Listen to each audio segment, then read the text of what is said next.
What is up, guys? Tyson Dela Cruz here. Thank you so much for rocking with me.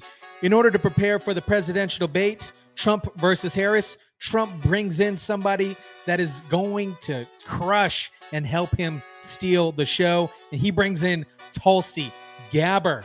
Meanwhile, Harris administration, you wouldn't believe what they bring in. They bring in a Trump impersonator. Come on, man.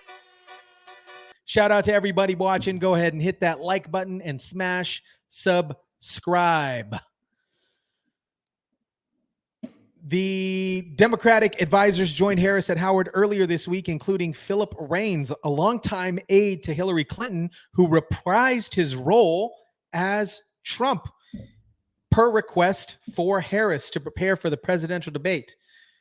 Raines, political consultant who stood in for Donald Trump during Hillary Clinton's debate prep in 2016. What? Come on, man is right. Meanwhile, Trump brings in Tulsi Gabbard to prepare for his debate. If you guys are not familiar with Tulsi Gabbard, she is awesome. She is great.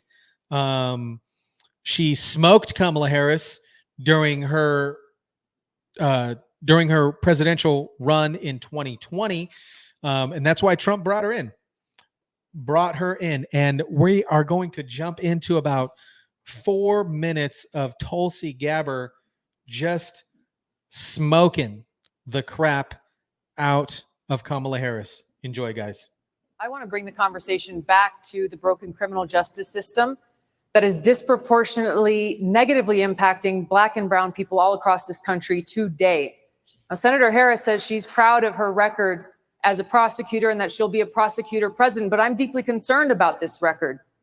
There are too many examples to cite, but she put over 1,500 people in jail for marijuana violations and then laughed about it when she was asked if she ever smoked marijuana. She blocked evidence.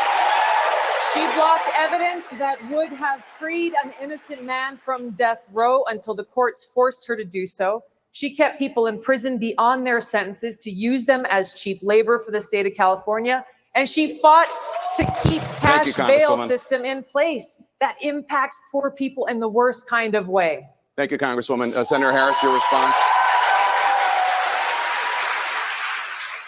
As the elected Attorney General of California, I did the work of significantly reforming the criminal justice system of a state of 40 million people, which became a national model for the work that needs to be done. And I am proud of that work.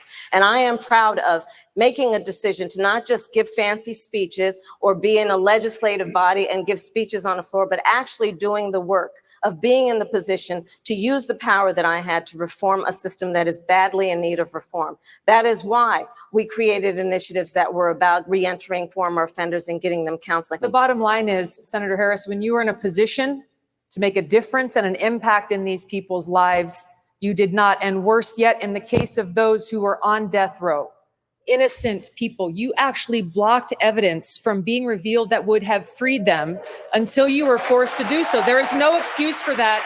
And the people who suffered under your reign as prosecutor, you owe them an apology. How many of you guys, we'll get back to the video, don't worry about it. How many of you guys like Tulsi Gabbard?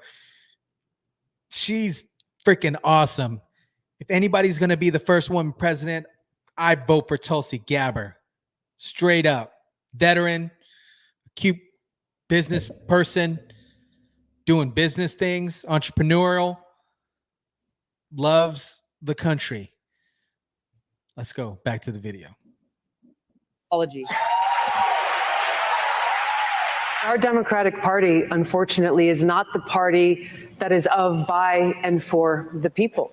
It is a party that has been and continues to be influenced by the foreign policy establishment in Washington, represented by Hillary Clinton and others' foreign policy, by the military-industrial complex and other greedy corporate interests. Senator Harris, any response? Oh, sure.